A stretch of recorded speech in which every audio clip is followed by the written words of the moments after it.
खेड़ भी आए तो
यतो अनंत शक्ति अनंतास जीवा यतो निर्गुणाद प्रमेया गुणास्ते यतो भाति सर्वं त्रिधा भेद भिन्नं सदा तं गणेशं नमामो भजामः सदा तं गणेशं नमामो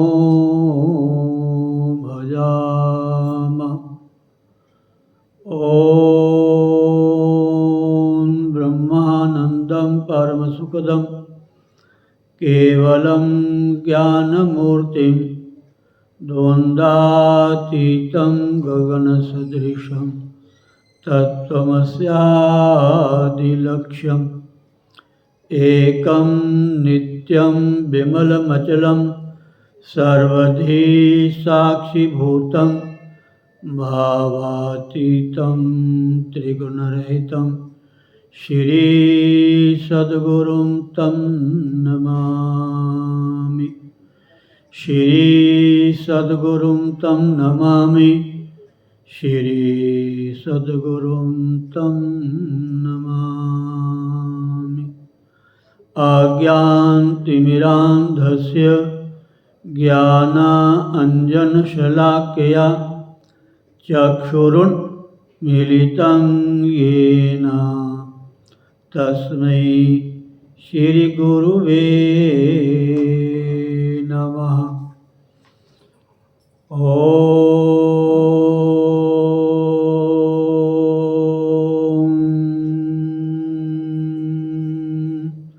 श्री हरि गुरु चरण कमलेभ्यो नमः। बोलो श्री सद्गुरुदेव भगवान की जय। स्वामी दयालदास जी महाराज की जय। स्वामी रामन जी महाराज की जय। श्री श्री 1008 श्री स्वामी सोमेश्वर जी महाराज की जय। संत भक्त राम जी महाराज की जय।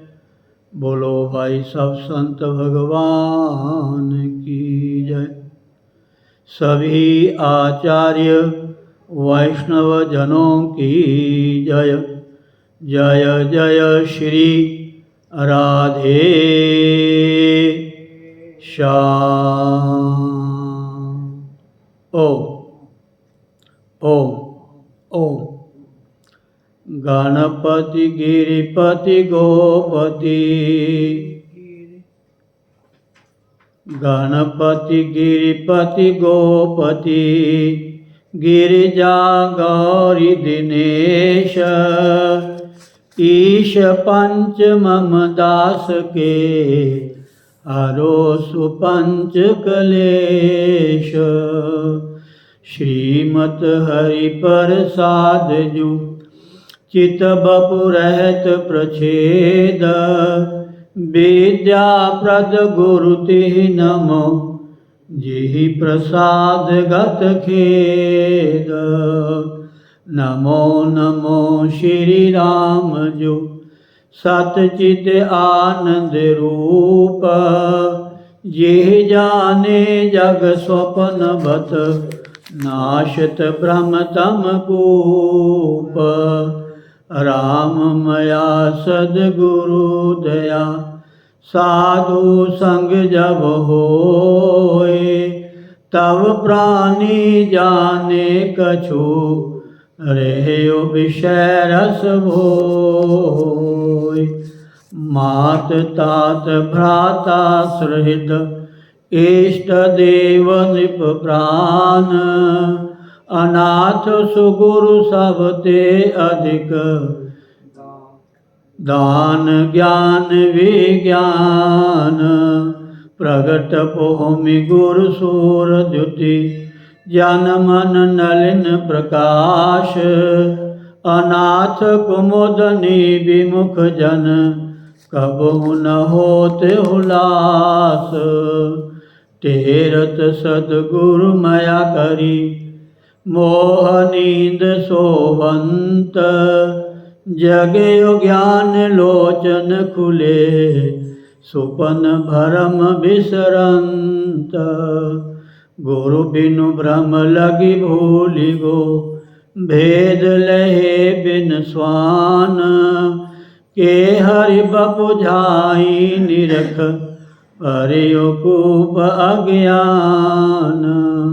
प्रगट अवनि करुणार्णव, रतन ज्ञान विज्ञान। बचन लहरि ननु परसते, आज्ञो होत सुजान। सूर दर्श आदर्श जो, होत अग्नि उद्योत। तैसे गुरु प्रसाद ते, अनुभव निर्मल होत।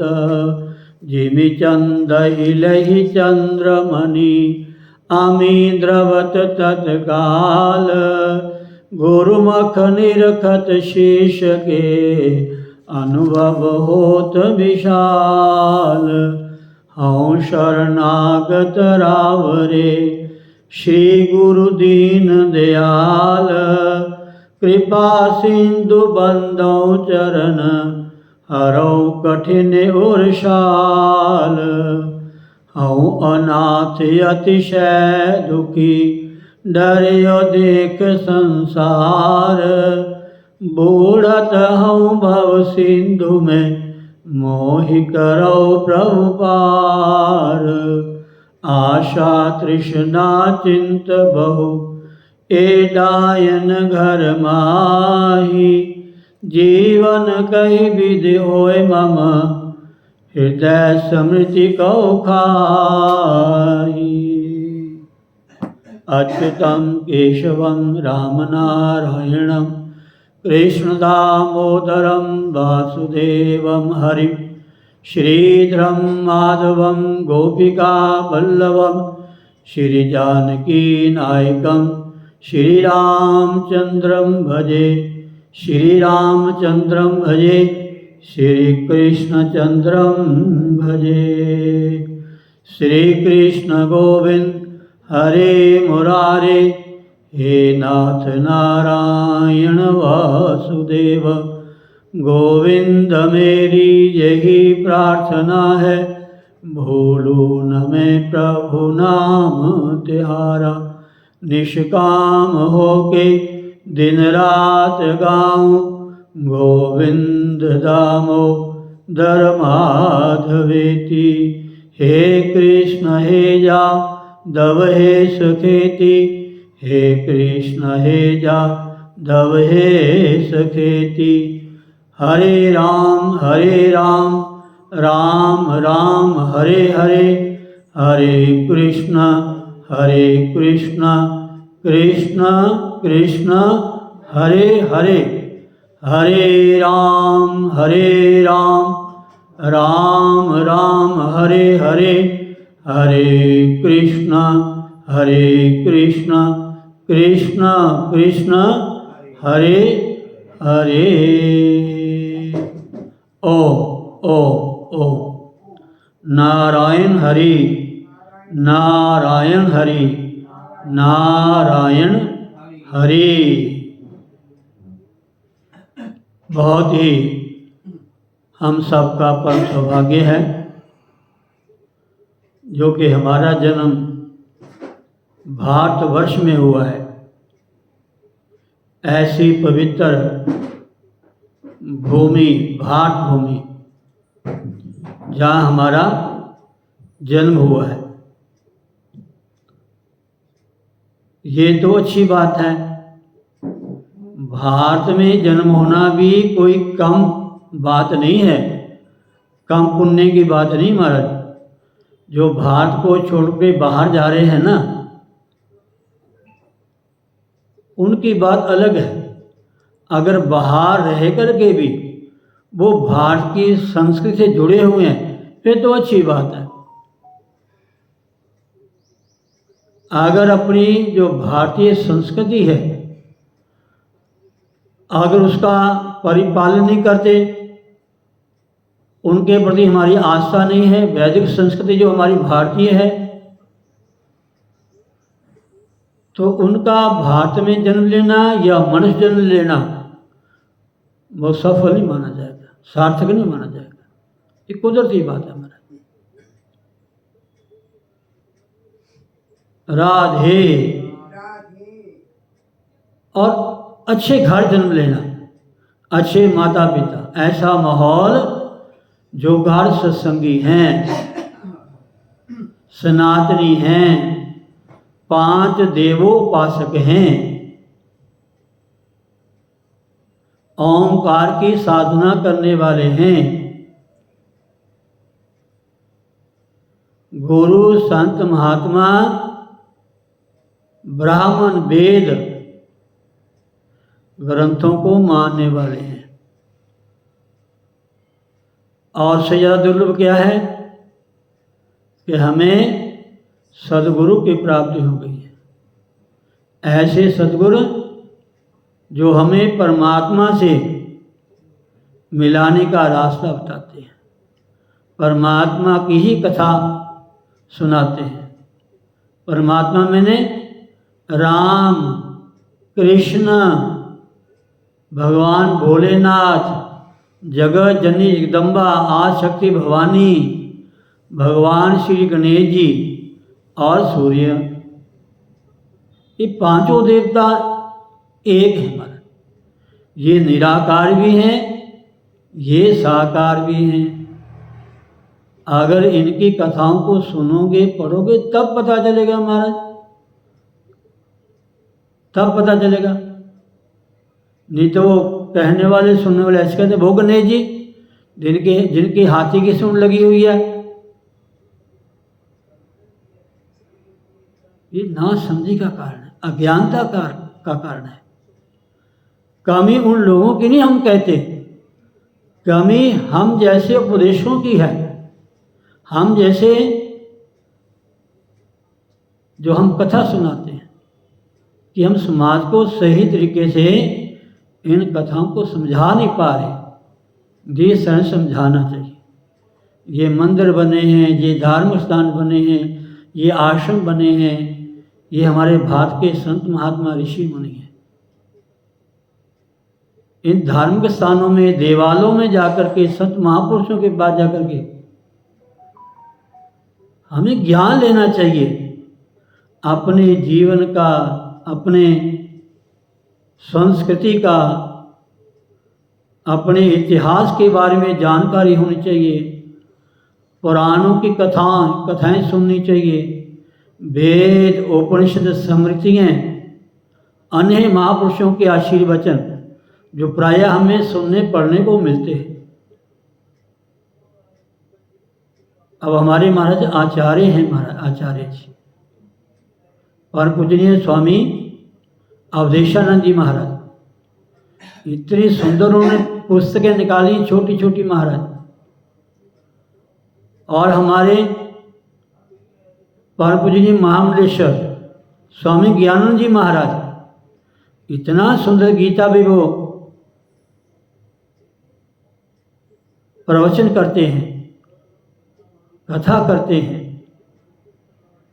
कुछ छोटी छोटी पुस्तकें हर क्षेत्र के लोगों के लिए, चाहे वो डॉक्टर है, चाहे वो टीचर है, चाहे वो वकील है, चाहे वो बिजनेसमैन है, चाहे वो गृहस्थी है, चाहे कोई विद्यार्थी है, हर के लिए गीता में ही से एक एक श्रीमद्भागवत गीता के माध्यम से इतने सुंदर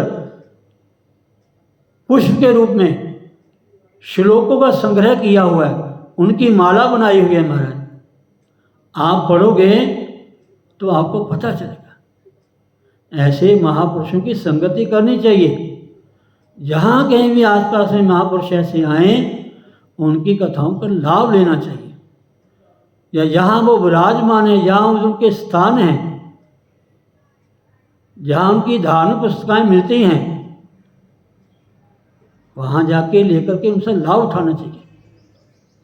अगर आश्रम में जाके, मंदिर में जाके कहीं समय अनुसार वहाँ नहीं जाने का समय है, आप व्यस्त हैं, आपने कई काम करने हैं, आपने नौकरी भी करनी है, आपने बिजनेस भी करना है, आपने अपना परिवार भी देखना है, आपने समाज भी देखना है, लेकिन कभी कभार साल में एक आधी बार जाकर के वहाँ ऐसे ग्रंथों को लाकर घर में रख सकते हैं। कुर्सी पे सोफे बैठ करके आपको पढ़ सकते हैं उसको। आपको गीता के प्रति जानकारी होगी, गीता में लगाव होगा, महापुरुषों के प्रति आपकी श्रद्धा जगेगी, शास्त्र का ज्ञान होगा महाराज। ये भारत की विशेषता है महाराज। मैं कई बार कहता हूँ, ठीक है हमारा भारत सोने की चिड़िया है, बहुत सारे अन्य खनिज पदार्थ हैं हमारी इस धरती के भीतर।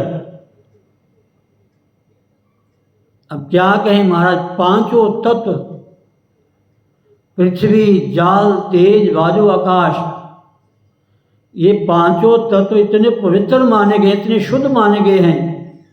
इनका नाम लेने से, इनको प्रणाम करने से, इनका सेवन करने से,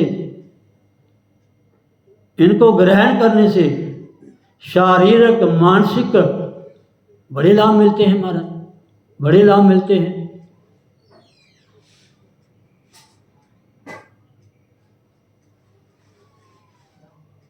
तो इसलिए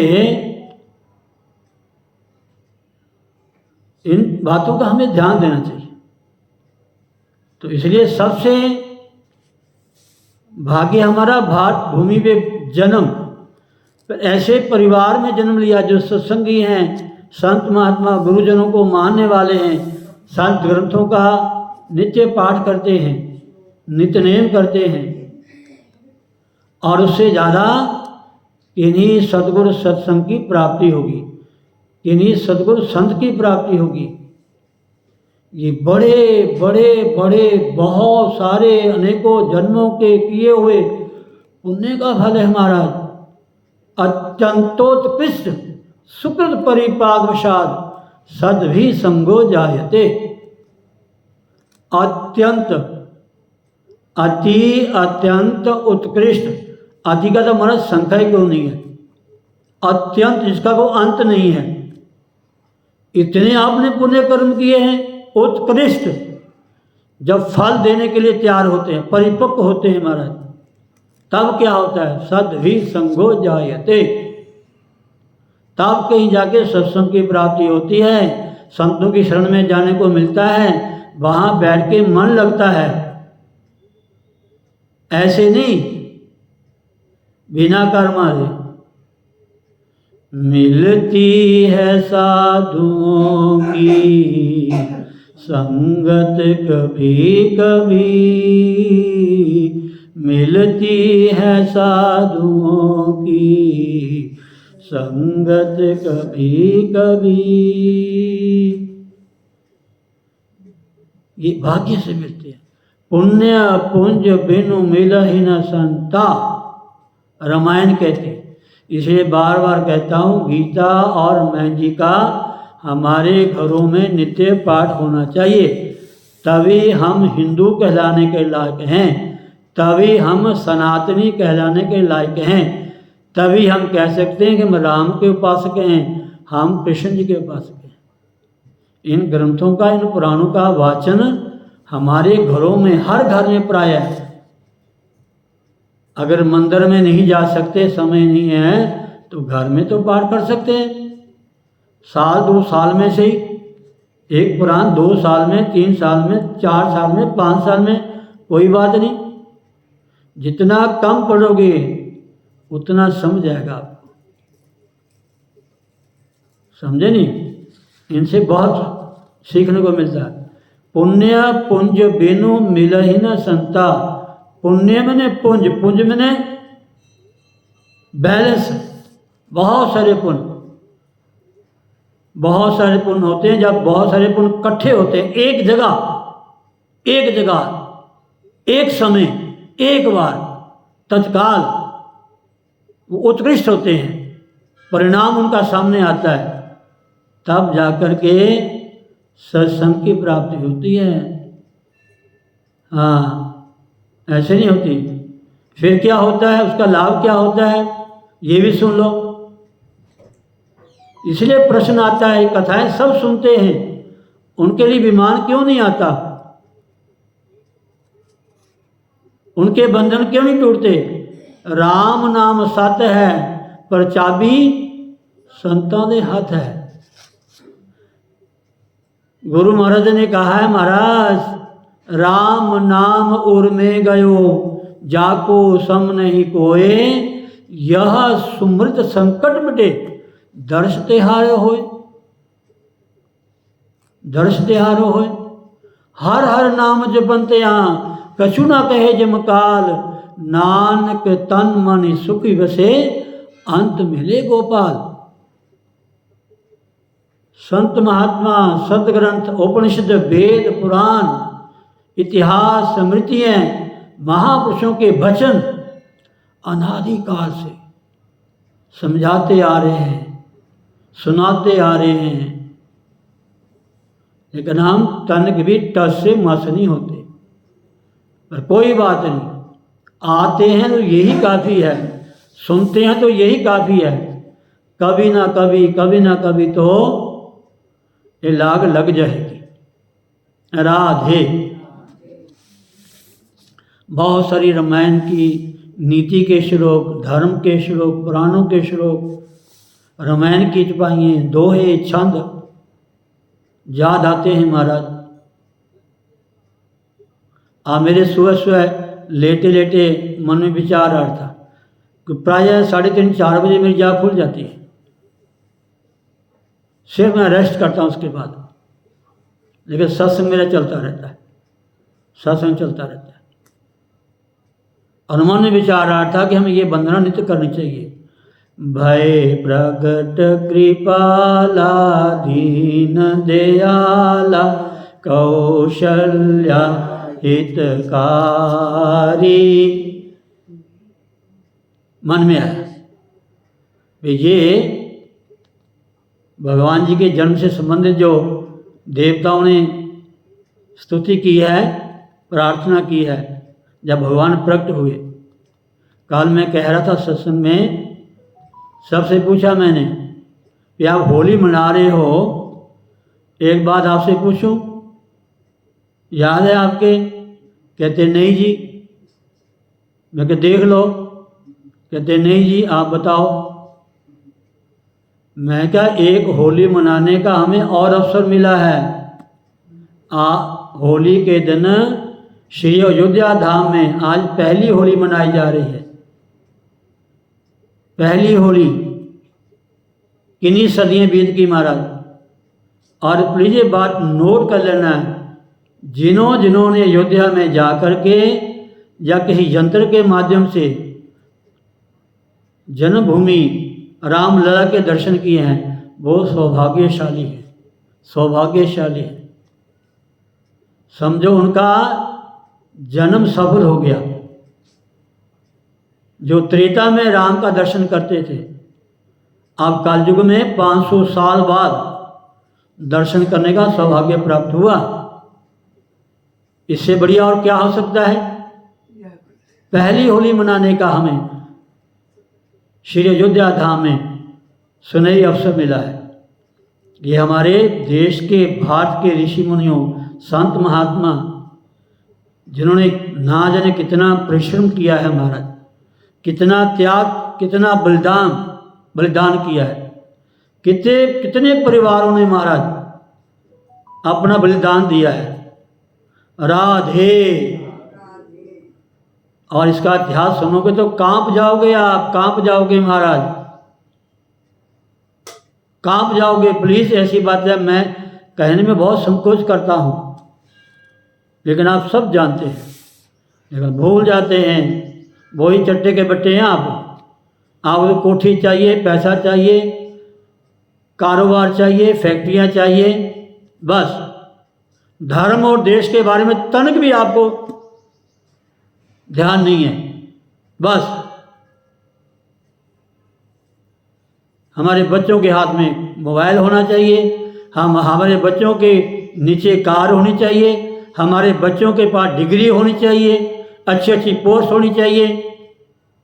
बस यहीं तक रुके हम। जिस देश में, जिस धर्म के लिए हमें जानकारी होनी चाहिए, उस तरफ हम सोए हुए हैं महाराज। कुंभकर्ण की नींद से जगा रहे हैं महापुरुष, जगा रहे हैं शास्त्र, हम फिर बैठ के पैसे ध्यान देना चाहिए। देश धर्म के लिए जिन्होंने त्याग किया है, बलिदान दिया है, कुर्बानी दी है महाराज, उनके इतिहास, उनकी कथाएं पढ़ोगे पता चलेगा। हमारे भारत के रक्षक जो रक्षा करते हैं, बर्फीले पहाड़ों में, इतनी गर्मी में, बरसात में, झंझावात में रात दिन जागते हैं, और हम आराम से टीवी देख करके, एसी चला करके, पक्के चला करके, कूलर चला करके, बड़े बड़े डल गद्दे में जाके सो जाते हैं।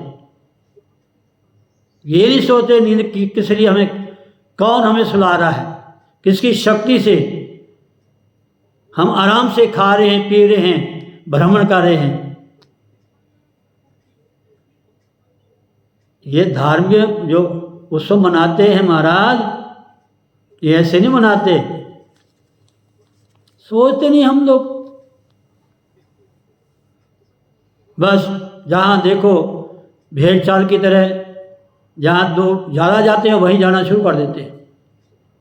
और जैसे कोई नई बहू घर में आती है ना, तो सारे उसका मुंह देखना शुरू करते हैं।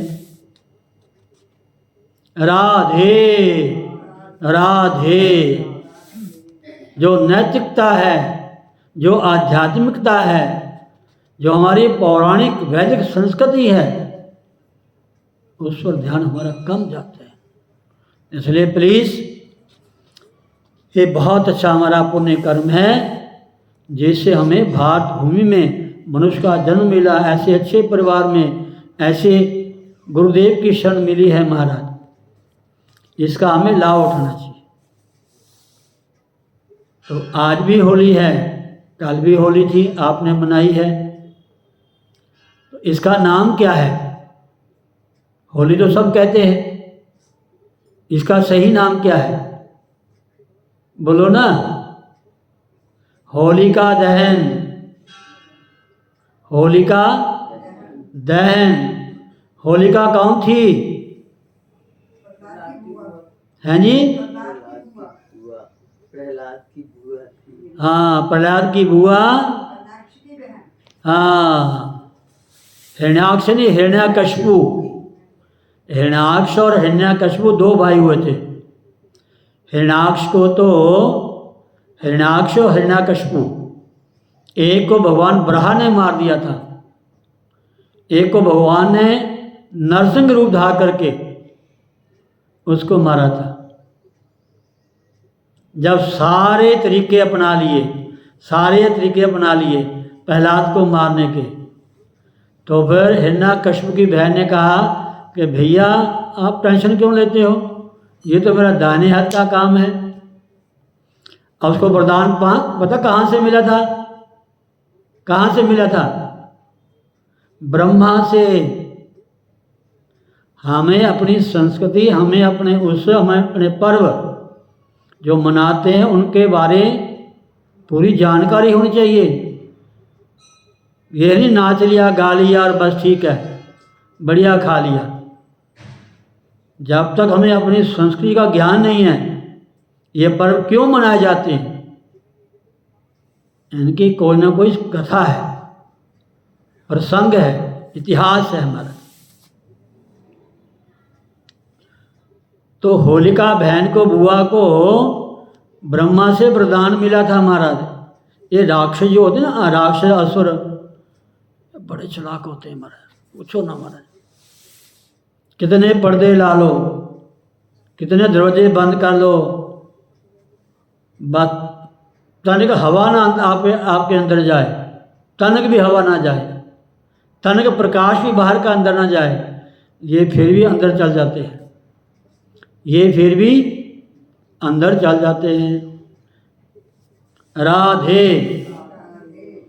उन्हें ब्रह्मा से एक चुनरी, एक छौल मिली, दुपट्टा मिला उसको, कि जब तो इसको ऊपर ले लेगी तेरे को कोई बाहर का असर नहीं होगा, ना सर्दी का, ना गर्मी का, ना धूप का, ना अग्नि का, कोई प्रभाव नहीं होगा। उन्होंने कहा भैया ले, तू तो ऐसे ही इसको मार रहा है, कभी कुछ कर रहा है, मिनट दो की बात है।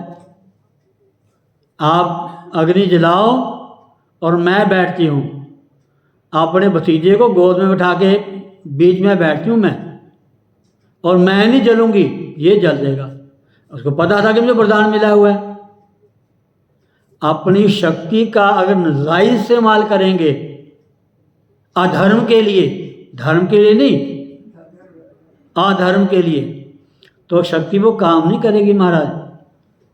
बस उनको समझ नहीं होती, बस उनके बुद्धि नहीं होती महाराज, असुरों की, राक्षसों की, दानवों की, पिशाचों की। ये मनुष्य को बुद्धि दी है, देवताओं के पास बुद्धि है, ये दैवी संपदा का प्रभाव है हमारा, दैवी गुणों का। वो आसुर लोग हैं, उनको ही तो समझ आ सकती। वेद पढ़ेंगे, ग्रंथ पढ़ेंगे, उपनिषद करेंगे, पढ़ेंगे, सुनेंगे, बड़े बड़े देवताओं की, ब्रह्मा विष्णु शिव की उपासना करेंगे, वरदान ले लेंगे,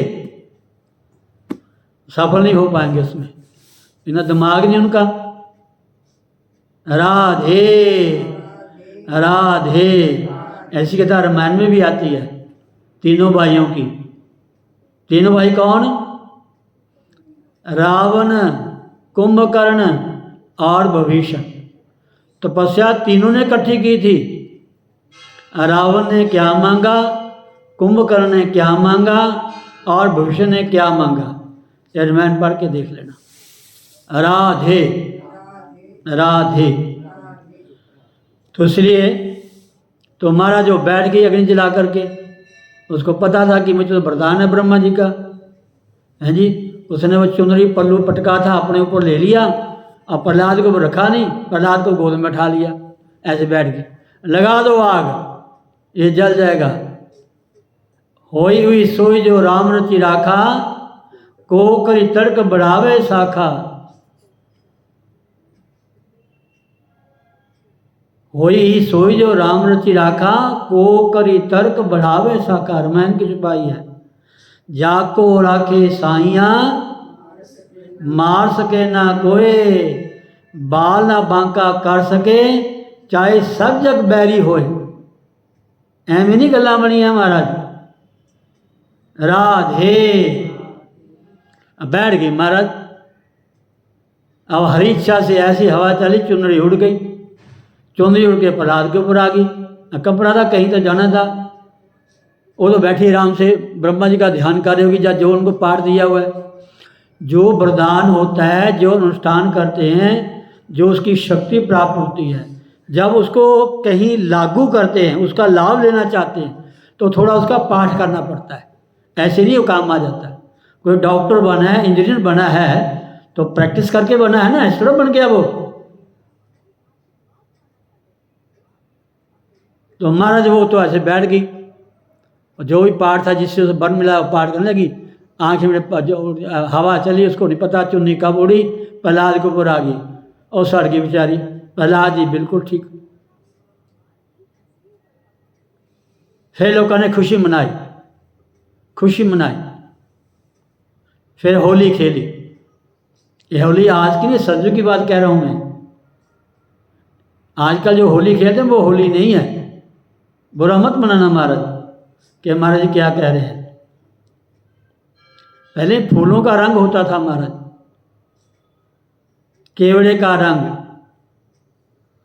गुलाब का रंग, चमेली का रंग, देसी ऑर्गेनिक रंग होते थे महाराज। आजकल देखा यहाँ तक तो महाराज कैसे होली खेलते हैं आप जानते हैं। मैं कहूँगा तो थोड़ा सा बात बड़ी हो जाएगी, आप सब जानते हैं, देखते हैं, आपकी याद नहीं रहता। ये बातें याद ही नहीं रहती आपके।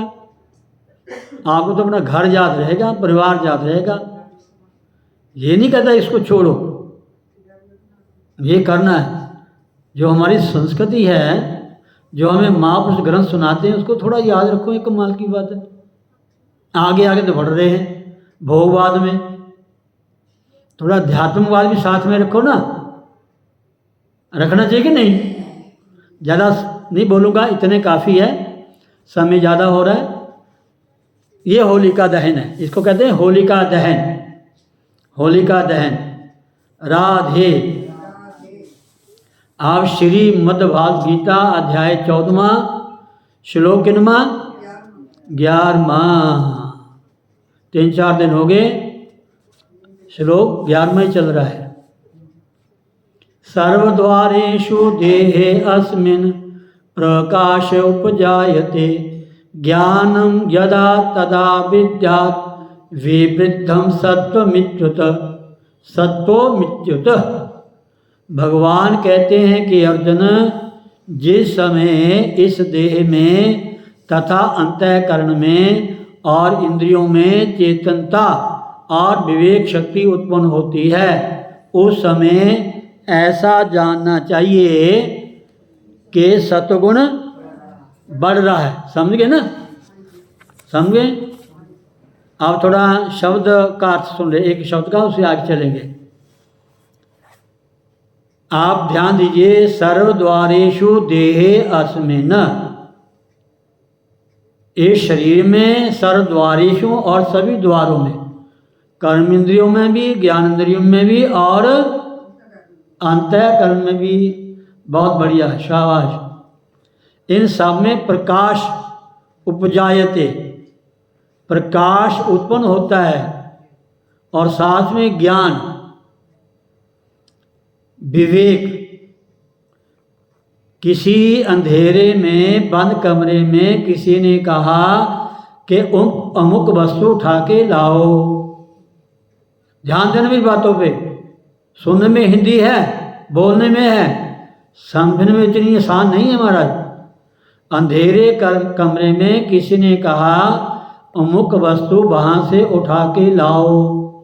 आप गए, वहाँ अंधेरा था, आपने स्विच ऑन किया और प्रकाश हो गया। पहली लाइन में भगवान का कहने का मतलब ये है कि हे अर्जुन, सर्वद्वारेषु देहे अस्मिन् प्रकाश उपजायते जदा। अस्मिन् देहे, इस शरीर में और इस इंद्रियों में प्रकाश उत्पन्न होता है। प्रकाश उत्पन्न होता है, प्रकाश उत्पन्न होता है। तो क्या होता है? आपने लाइट जगाई, अंधेरा था, प्रकाश हो गया। फिर क्या करोगे आप? जिस वस्तु को कहा उठाने के लिए वही लाओगे ना। तो वस्तु का नाम पता होना चाहिए, वस्तु का ज्ञान होना चाहिए। ये क्या वस्तु है? कड़छी है, गिलास है, चमचा है, पुस्तक है, ग्रंथ है। जब ज्ञान होगा, सुन लिया भी। अब किसी बच्चे को कहेंगे भी जाओ उठा के लाओ, उसको क्या पता? या कोई बाहर से कोई नया बंदा आया है, उसको कहेंगे भी फलानी वस्तु उठा के लाओ, वो ढूंढेगा। आपको पता है कमरे में क्या चीज़ कहाँ पड़ी है, जिस चीज़ का नाम लिया है वो वस्तु कहाँ पड़ी, वो ज्ञान हो गया आपको सुनने से। इसलिए भगवान ने कहा है प्रकाशता हो जाता है, साथ में ज्ञान भी होना चाहिए। ज्ञान में समझ, बुद्धि उस शब्द को पकड़े जिसका इशारा करते हैं। इसलिए कहते हैं ये तत्काल ही उत्पन्न हो जाता है, प्रकाश भी हो जाता है और ज्ञान भी हो जाता है, अर्थात विवेक भी हो जाता है क्या वस्तु लेके आनी है क्या नहीं लेके आनी है। ज्यादा मैंने जिस समय अस्मिन् मैंने इस देह मैंने देह में सर्वद्वारेषु अर्थात अंतःकरण और इंद्रियों में प्रकाश अर्थात चेतनता और ज्ञानम विवेक शक्ति उपजायते उत्पन्न होती है, तदा तब कब उस समय, इति मैंने ऐसा, अब शब्द है ना संस्कृत में सत्वमित्युत, सत्वम प्लस इति प्लस उत, 3 शब्द है। इति का मतलब ऐसा, विद्या मैंने जानना चाहिए, उत मैंने की, सत्व मैंने सत्वगुण, विवृद्धि मैंने बड़ा है। जब ज्ञान होगा प्रकाश होगा तब समझो कि आपके भीतर सत्वगुण बढ़ रहा है। अंधेरे में जेड़ा अज्ञान है वो अंधेरा है, उत्तम है। जेड़ा ज्ञान है ये प्रकाश का लक्षण है, चेतना का लक्षण है। समझे नहीं? ये भगवान का कहने का मतलब है। आगे आपने कल हिंदी में सुना, यदा और तदा इस काल वाचक पदों का तथा विद्यात क्रिया के प्रयोग का क्या भाव है? उत्तर, इनका तथा विद्यात क्रिया का प्रयोग करके भगवान ने यह भाव दिखलाया है कि जिस समय इस श्लोक में बतलाए हुए लक्षणों का प्रादुर्भाव और उनकी वृद्धि हो। ये तीन चार बार आपको सुना चुका हूँ, पिछले लिंक में आप सुन लेना। जिस समय इस श्लोक में बतलाए हुए लक्षणों का प्रादुर्भाव और उनकी वृद्धि हो, उस समय सत्वगुण की वृद्धि समझनी चाहिए। उस समय सत्वगुण की वृद्धि समझनी चाहिए। ध्यान देना, कहानी तो रखो। उस समय क्या करना चाहिए? किस समय? किस समय? जब ऐसे लक्षण दिखाई दें, जब ऐसे लक्षण दिखाई दें। जिस समय इस श्लोक में बतलाए हुए लक्षणों का प्रादुर्भाव और वृद्धि हो, मतलब कहने का हमारे शरीर में, यहाँ अस्मिन् शब्द लिखा है, इस शरीर में, इस किस में है जी? हैं जी? बोलो ना। मनुष्य शरीर में पशु बन के नहीं जा सकते, कुत्ता बिल्ली बन के नहीं जा सकते। कुत्ते तो ਤੁਹਾਡੇ तो ਵਧੀਆ मौज करते हैं महाराज, एसी गड्डियां घूमते, एसी कमरे होंगे है, बढ़िया बढ़िया उनको खाने को मिलता है। शायद तुमको तो ना मिलता हो। बड़ी बड़े सैर करते हैं, उनको ज्ञान नहीं है महाराज कि ये माँ है, ये बहन है, ये पिता है, ये गुरु है, ये मुझे शरीर मिला है। मनुष्य को ज्ञान होना चाहिए, ये मनुष्य का शरीर है। इसलिए भगवान कहते हैं अस्मिन्, इस शरीर में, जिस समय इस श्लोक में बतलाए हुए लक्षणों का प्रादुर्भाव और उनकी वृद्धि हो, उस समय सत्वगुण की वृद्धि समझनी चाहिए। और उस समय मनुष्य को, यह मनुष्य का नाम लिया है। आप मनुष्य के आगे और भी विशेषण लगा सकते हैं, जो साधक हैं, जो गुरु वाले हैं, जो सत्संगी हैं, उनके लिए उस समय मनुष्य को सावधान होकर अपना मन भजन ध्यान में लगाने की चेष्टा करनी चाहिए। तभी सत्वगुण की प्रवृत्ति अधिक समय ठहर सकती है।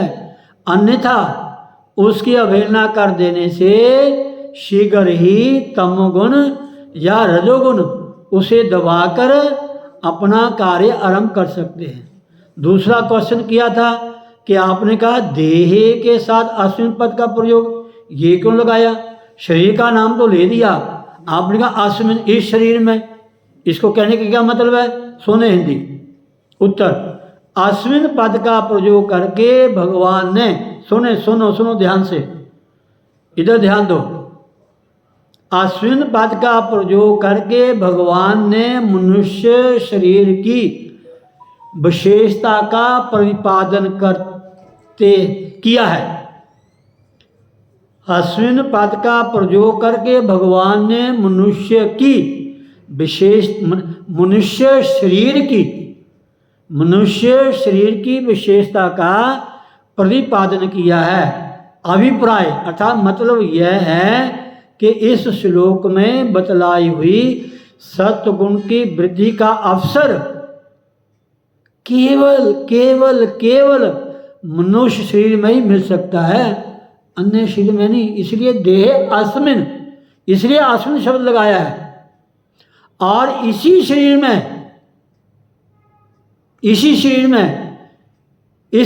में रहते हुए जब तक मृत्यु नहीं होती तब तक अगर ज्ञान नहीं हुआ तो जीवन अधूरा रह जाएगा। की हुई साधना नष्ट नहीं होगी, अगले जन्म में उसको आपको फल मिलेगा। लेकिन इसी शरीर में सत्व गुण की सहायता पाकर मनुष्य मुक्ति का लाभ कर सकता है। दूसरी योनियों में ऐसा अधिकार नहीं है महाराज। को कुत्ता ਤੁਹਾਡੇ अंदर आके बह जावे तुसीं उहनूं बैठन दोगे? और तो और कुछ नहीं, गंदा मंदा व्यक्ति आके बैठ जावे, सिगरेट पीती होवे, शराब पीती होवे, मैले कुचैले कपड़े पहने हों, बदबू आती होवे, क्या उसको बैठा लोगे आप? मनुष्य तो वो भी है। नहीं महाराज, जब पता चलेगा ये मनुष्य शरीर है क्या, इसकी महत्व का पता चलेगा महाराज, आप तो उठते बैठते चलते फिरते सोते जागते खाते पीते व्यवहार करते हुए बड़े सतर्क रहोगे महाराज, जागृत रहोगे, कहीं गलती ना हो जाए, गड़बड़ ना हो जाए महाराज। राधे राधे। आगे सुनो, आगे प्रश्न किया है, ध्यान दो, मन यहां लगाओ। आगे प्रश्न किया है, शरीर इंद्रिय और अंतःकरण में प्रकाश और ज्ञान का उत्पन्न होना, ये क्या मतलब है? आपने ये तो कह दिया कि इसी शरीर में सद्गुण बढ़ जाए तो इसका लाभ लेना चाहिए, लेकिन आपने कहा कि शरीर और इंद्रिय और अंतःकरण में तीनों में एक समय तत्काल ही प्रकाश और ज्ञान उत्पन्न होता है। ये होना क्या है? उत्तर ध्यान से सुनना प्लीज। कल थोड़ा संक्षेप में सुना दिया आपको, अब समय लगा तो मैं और अच्छा समझाऊंगा आपको। उत्तर, प्रश्न क्या किया? शरीर, इंद्रिय और अंतःकरण। शरीर मैंने देह, इंद्रिय मैंने कर्म इंद्रिय और ज्ञान इंद्रिय। तब मैं मानूंगा कि आप ध्यान से कथा सुन रहे हो, आपके कान इधर हैं, आपका मन बुद्धि इधर है। कोई भी आए तो आपका आंख ऐसे नहीं हो, बस इधर उधर ना जाए, यही रहे, फिर ये बात टिकेगी महाराज। प्रश्न क्या किया है? शरीर और इंद्रिय, कर्म इंद्रियां और ज्ञान इंद्रिय और अंतःकरण। अंतःकरण मन बुद्धि चित्त अहंकार। प्रश्न किया कि शरीर इंद्रिय और अंतःकरण में प्रकाश ज्ञान का उत्पन्न होना क्या है? ये तीनों जगह एकदम ये प्रकाश करते हैं, ज्ञान की उत्पत्ति होती है। ये क्या है, कैसे होता है, इनका होना क्या है? उत्तर बड़े ध्यान से सुनना। सबसे पहले क्या लाभ होता है? शरीर में चेतनता, आलस नहीं होता, तंद्रा नहीं होती, निद्रा नहीं आती, नेगेटिविटी नहीं आती, बिल्कुल ऐसे रहता है। ऐसे बैठना चाहिए कथा सुनने के समय, रथी मार के आसन से ऐसे जैसे सुविधा हो ऐसे बैठो, सुनते रहो। सबसे पहले क्या होगा, शरीर में चेतनता आएगी, शरीर प्रफुल्लित होगा महाराज, प्रफुल्लित होगा, हल्कापन होगा, भारीपन नहीं होगा, आलस्य नहीं होगा। कभी कमर में दर्द होगी, कभी टांगों में दर्द होगी, कभी कुछ या कभी कुछ हो गया। जब साधना थोड़ी थोड़ी करेंगे ना, अभ्यास करेंगे, तो अपने आप शरीर आपका ऐसा हो जाएगा। ऐसे शरीर में चेतनता और हल्कापन, ये दो लाभ होंगे। आगे क्या लिखा है, इंद्रिय और अंतःकरण में निर्मलता। पहले इंद्रियों को लाओ, जो हमारी आँख है, जो हमारे कान है, जो हमारी नासिका है, जो हमारी वाणी है, जो हमारे हाथ हैं, जो हमारे पैर हैं, कोई भी कर्म इंद्रिय है, पहले उन कर्म इंद्रियों में निर्मलता आएगी। अच्छा देखोगे, अच्छा सुनोगे, अच्छा खाओगे, अच्छा बोलोगे, अच्छा लाओगे, अच्छी जगह जाओगे, ये कर्म इंद्रिय अच्छा कर्म करेंगे। जब चेतनता और प्रकाश होगा, जब सत्गुण बढ़ेगा, कुदरती है, कहने की सुनने की तो मतलब ही कोई नहीं, अपने आप ही आपके माइंड में, आपके जीवन में, आपके व्यवहार में कुदरती ऐसा भाव पैदा हो जाएगा, ऐसा भाव पैदा हो जाएगा। तो इंद्रियों में, कर्म इंद्रियों में निर्मलता आएगी, अच्छा काम करोगे, अच्छा खाओगे, अच्छा पियोगे, अच्छा बोलोगे। और ज्ञान इंद्रिय है, अच्छा सूंघोगे, अच्छा स्पर्श करोगे।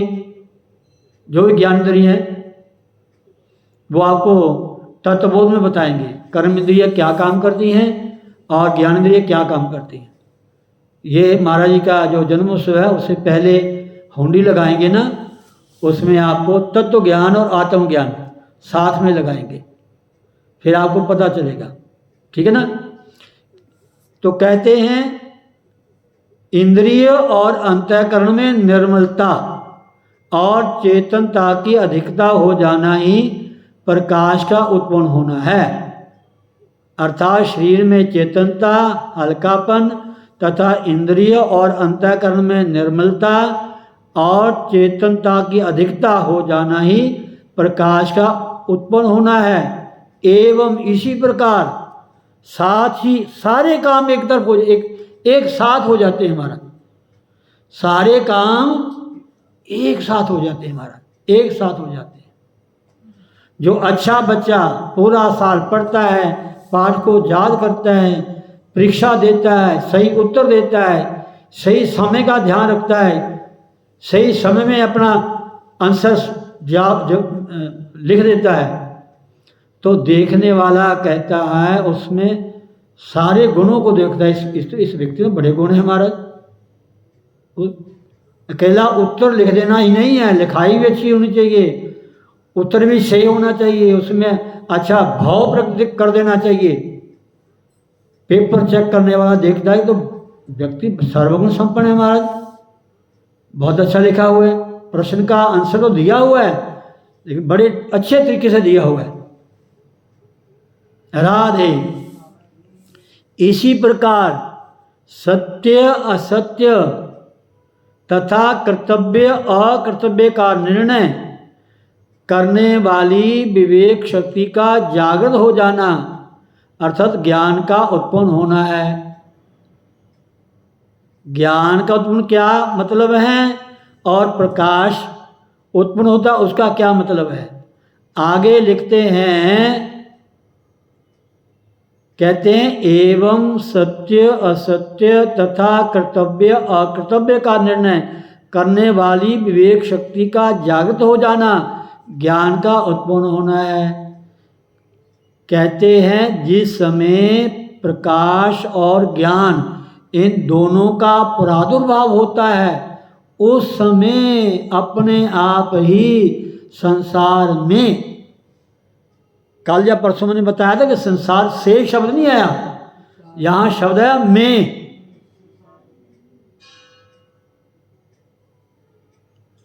उस समय अपने आप ही कुछ करना नहीं पड़ता, वैराग्य धारण नहीं करना पड़ता, वैराग्य ग्रहण नहीं करना पड़ता, अपने आप ही अपने जीवन में, अपने शरीर में, अपने व्यवहार में अपने आप ही संसार में वैराग्य होकर, जब वैराग्य हो जाता है तो फिर कहते मन में उपरति, मन से नहीं, शरीर से नहीं, घर परिवार से नहीं, संसार में वैराग्य होकर मन में उपरति और सुख शांति की बाहर सी आ जाती है, तथा राग द्वेष दुख शोक चिंता भय चंचलता निद्रा आलस्य प्रमाद आदि का अभाव हो जाता। ये जो रजोगुणी कार्य है ना, जो तमोगुणी, इनका अभाव नामात्र हो जाते हैं, ये अपना प्रभाव नहीं दिखा सकते। जब सत्वगुण बढ़ता है, जब प्रकाश होता है, जब ज्ञान होता है, तब हमारे जीवन में साधक के जीवन में ऐसे लक्षण दिखाई देते हैं।